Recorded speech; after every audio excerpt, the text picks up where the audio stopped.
listening right now. And I want to say I thank you to all of you who are listening, taking the time out of your day. It's very appreciative, and I don't take that for granted. But on to today's episode. Being as it's Black History Month,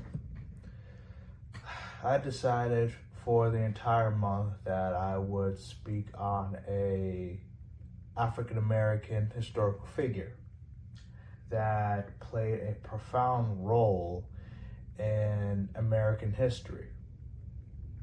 One episode I did Martin Luther King Jr. The next episode I did Malcolm X. And for this episode, we're going to discuss on Muhammad Ali. I am the greatest. Now, what else is there to say about Muhammad Ali? People know him as probably the greatest heavyweight boxer of all time, if not the greatest boxer of all time. He paved the way for a lot of African American athletes to this day to stand up for what they believe in. He was also a civil rights activist as well. Some of you may be aware of the infamous picture of Ali, Kareem Abdul-Jabbar, who was known as Lil Alcindor at the time, and not James Brown. Who's the guy that played for the Browns? Jim Brown, who's the fullback. And in my opinion, top 5 greatest NFL players of all time. But I decided today that we're going to discuss on what Muhammad Ali did in terms of sacrificing. And I know that for those who have been listening, I'm a big component on sacrificing. But before we get into that part, let me detail some facts about Ali, in which I didn't know. Maybe some of you have known these facts, but I didn't know these facts. Fact number 1. Muhammad Ali, Cassius Clay back then, he first got into boxing in 1954, specifically in October, because someone stole his bicycle. And once he reported to the cops, he made the statement that if he found that kid, he would pummel him to a culprit. But the cop, who was also a boxing trainer, suggested that Ali learn how to fight. So that's the root of how Cassius Clay, Muhammad Ali, got into boxing.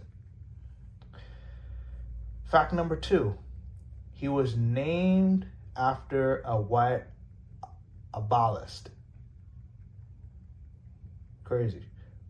Fact number 3, before he changed his name officially to Muhammad Ali on March 6, 1964, he was known as Cassius X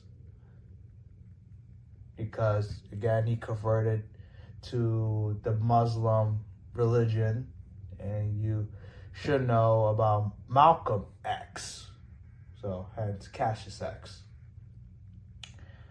Next fact. Did you know that Muhammad Ali recorded a spoken verse album that was released in 1963 called I Am the Greatest? Never knew that. Next fact. When Cassius Clay defeated Sonny Liston on February 25th, 1964. Now, this was Clay versus Liston 1. That infamous picture where Ali is standing over Liston, pounding his chest. here's crazy fact. Ali only got paid $630,000 for that fight. The gloves that he wore in that fight are now worth $836,000. Let that sink in. The gloves that he wore for that fight now are worth more than what he got paid for the fight itself back in 1964. Talk about inflation. Here's the last fact. And this is where I'm going to get into the topic about Muhammad Ali and his sacrifice, and what I believe is his true lasting legacy on this planet. In 1967, Muhammad Ali refused to go to war. War meaning the Vietnam War, for religious reasons. Because of that, his boxing license was suspended by the New York Athletic Commission. He was convicted of draft evasion, fined $10,000, and sentenced to 5 years in prison, which was the max at the time for that crime. Now, the crazy thing is, Muhammad Ali was never in jail that entire time. It was free. Didn't go to jail at one point whatsoever. But he was banned from boxing for 3 years. He gave up the most prestigious title at the time because he refused to go to war. I want to read what Muhammad Ali said in 1967, specifically in March. And this was 1 month prior to his scheduled military induction. And Ali explained why he wouldn't enlist to fight Vietnam. Here it goes. Why should they ask me to put on a uniform and go 10,000 miles from home and drop bombs and bullets on brown people in Vietnam, while so-called Negro people in Louisville are treated like dogs and denied simple human rights? No, I am not going 10,000 miles from home to help murder and burn another poor nation, simply to continue the domination of white slave masters of the darker people the world over. This is the day when such evils must come to an end.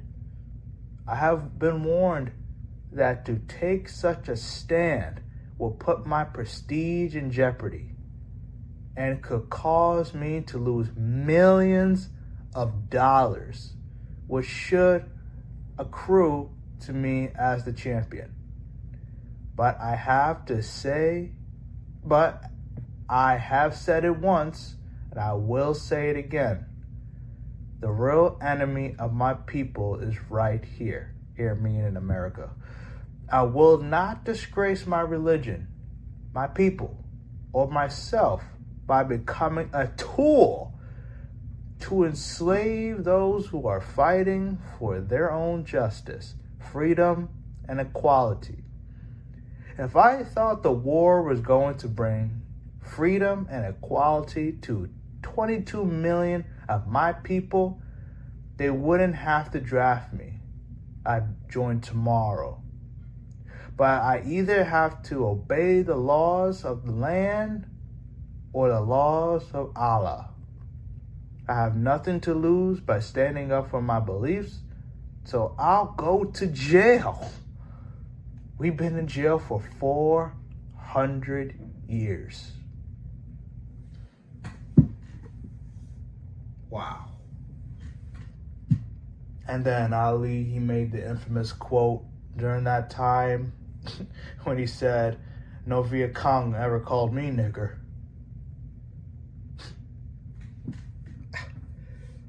Now think about this. This is 1967.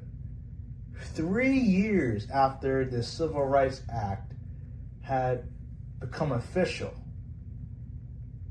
So there was still a strong amount of racism in America. And the thing about Ali is, if he would have gone to Vietnam, he probably wouldn't have to fight in wars.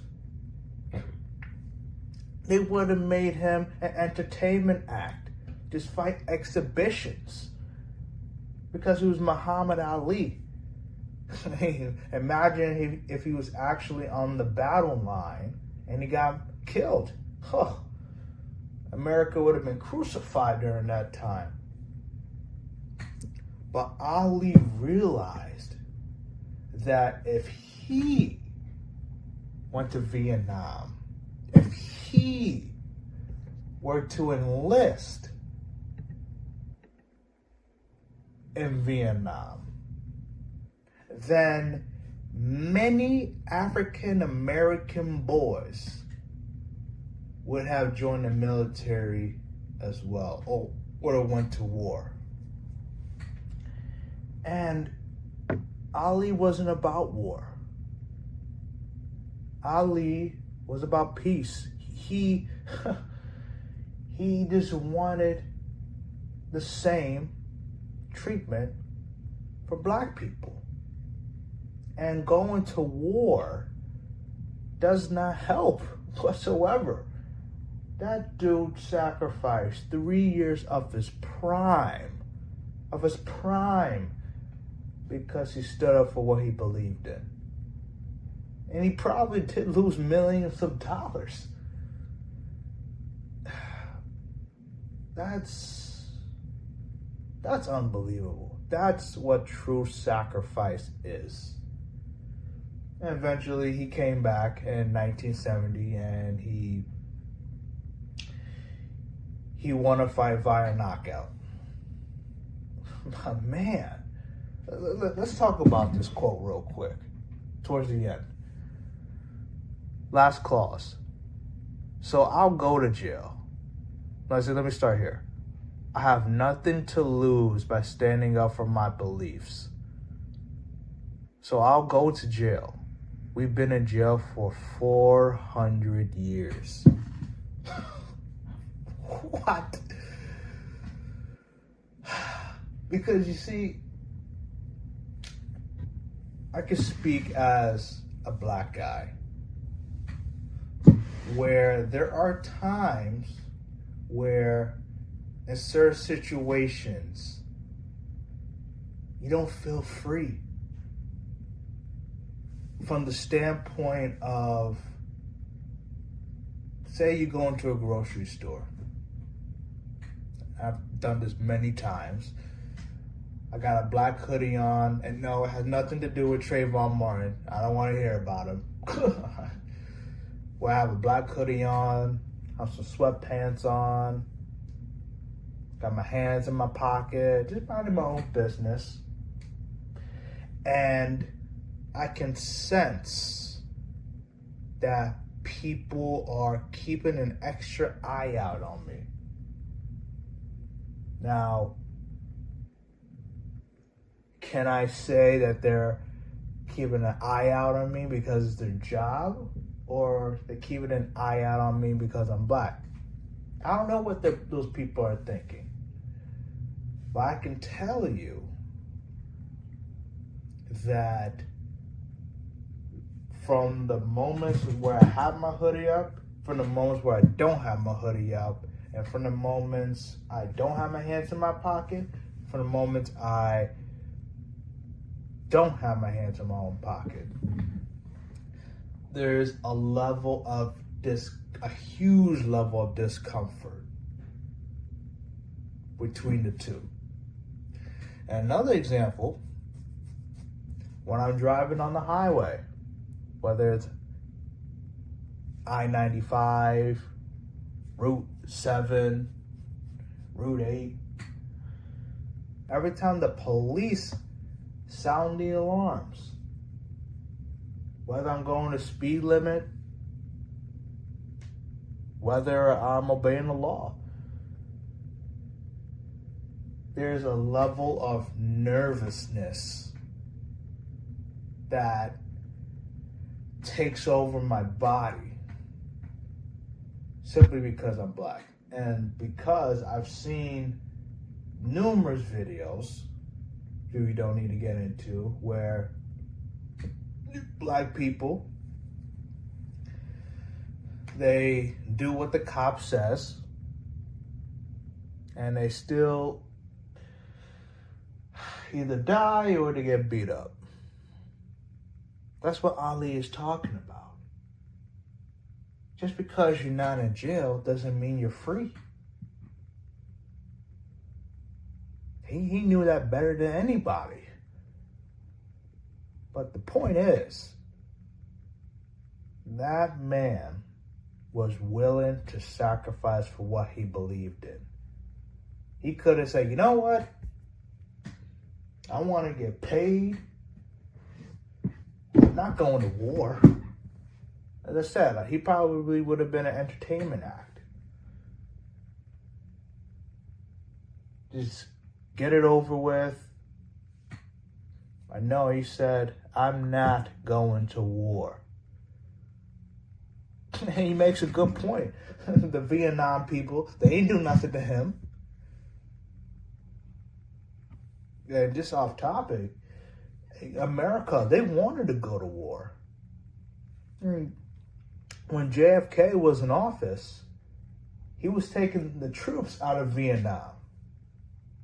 Then, when he got assassinated, literally, the first act for the president at the time, Richard Nixon, came into office, and this is for any president, mayor, governor, whatever your first act is in office, that's the priority. His priority was the Vietnam War, which wasn't really a war. He was, not only did he send more troops in, he further initiated the war. And personally, I believe that's why the government had JFK killed, because he didn't want to go to war. But anyway, that's what Muhammad Ali did, man. And that's how I will remember Muhammad Ali. Not because he was a great boxer, he was a great entertainer. Not even the fact that, especially back in those days, those people fought, man. It wasn't like Floyd Mayweather, who waits 10 years to fight Manny Pacquiao. No, them dudes fought, man. And part of it was, no, I want to prove that I'm the best. I'm going to show you that I'm the best. And that's what he did. That's what he did. Last thing here. I want to read but quotes from Muhammad Ali, which are very profound in my opinion. And I want to read them to you all. First quote. If a man looks at the world when he is 50, the same way he looked at it when he was 20, and it hasn't changed, then he has wasted 30 years of his life. I agree with that. From this standpoint, we're all evolving every day, every second, every moment. For example, when I ask people on occasion, what did you learn today? And they tell me nothing, they're ignorant. They don't understand the value of learning, or they don't understand the impact of learning. Because you always learn something every day. There's not a day goes by where you don't learn about nothing. You don't learn about something. Whether it's personal or whether it's out in the marketplace. You're always learning. And if you don't see some sort of different viewpoint, not even talking about 30 years, just talking about every day, that there's a problem. There's a huge problem in that. Very huge. Next quote. It's lack of faith that makes people afraid of meeting challenges. And I believe in myself. That's key. That's paramount. You gotta believe in yourself first.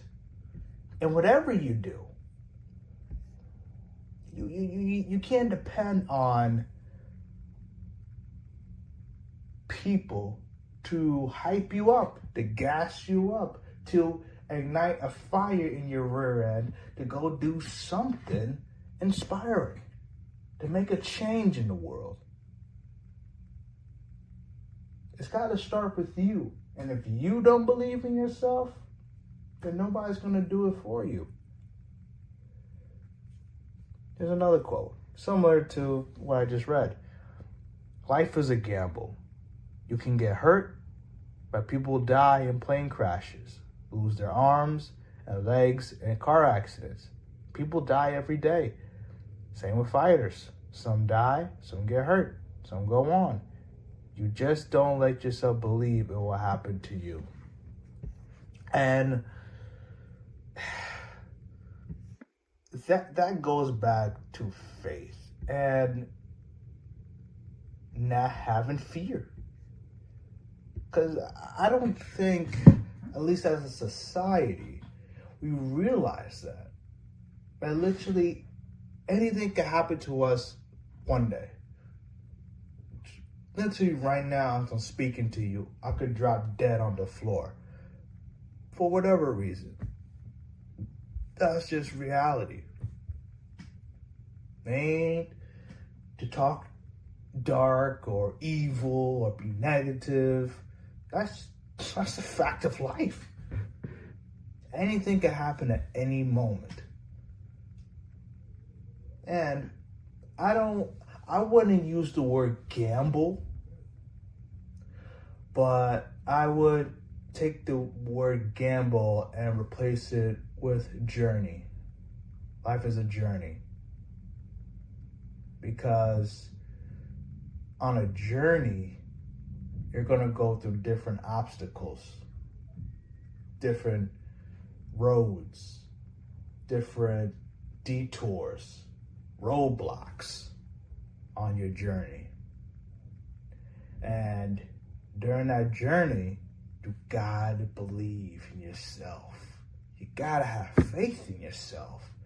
To not live in fear and to go out and do what you were inspired to do.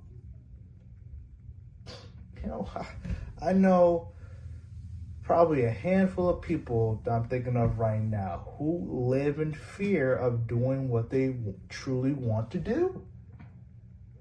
Now, whether the reason is fear of failure, fear of success, because there is a fear of success. And some people go, why would you fear success?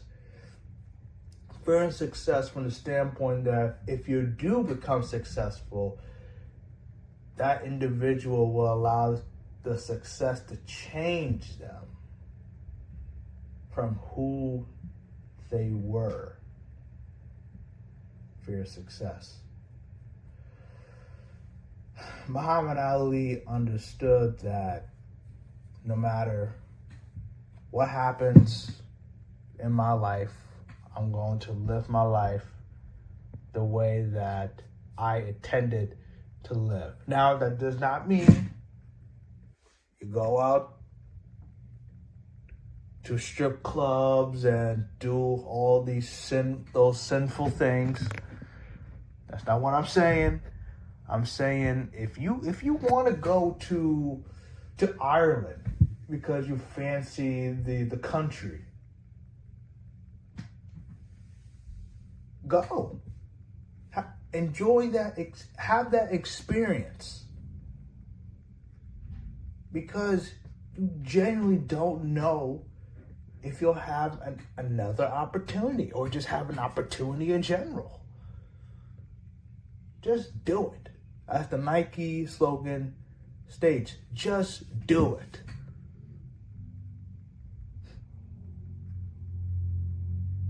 Well, ladies and gentlemen, that's all I got for today. Again, Muhammad Ali, without a doubt, in my opinion, the greatest heavyweight boxer of all time. Not only because of his boxing skills, but the era in which he boxed and the impact he had as a boxer. Not only as a boxer, but a civil rights activist and just a man. Just a man. With that being said, I thank all of you for listening today. I hope that all of you learned something about Muhammad Ali, Cassius Clay, and the impact he had on the world and still having on the world. You can follow me on any of the social media platforms that will be listed in the description. Remember to give a 5-star rating, leave a comment, tell friends, neighbors, enemies, whomever about the show. If you need help, algorithm.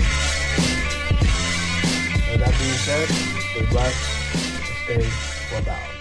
Thank you. I'm gonna float like a butterfly and sting like a bee. George can't hit what his hands can't see. Now you see me, now you don't. He think he will, but I know he won't. They tell me George is good, but I'm twice as nice. And I'm gonna stick to his butt like white on rice. That's right. That's the greatest of all time. Of all time. And they all gonna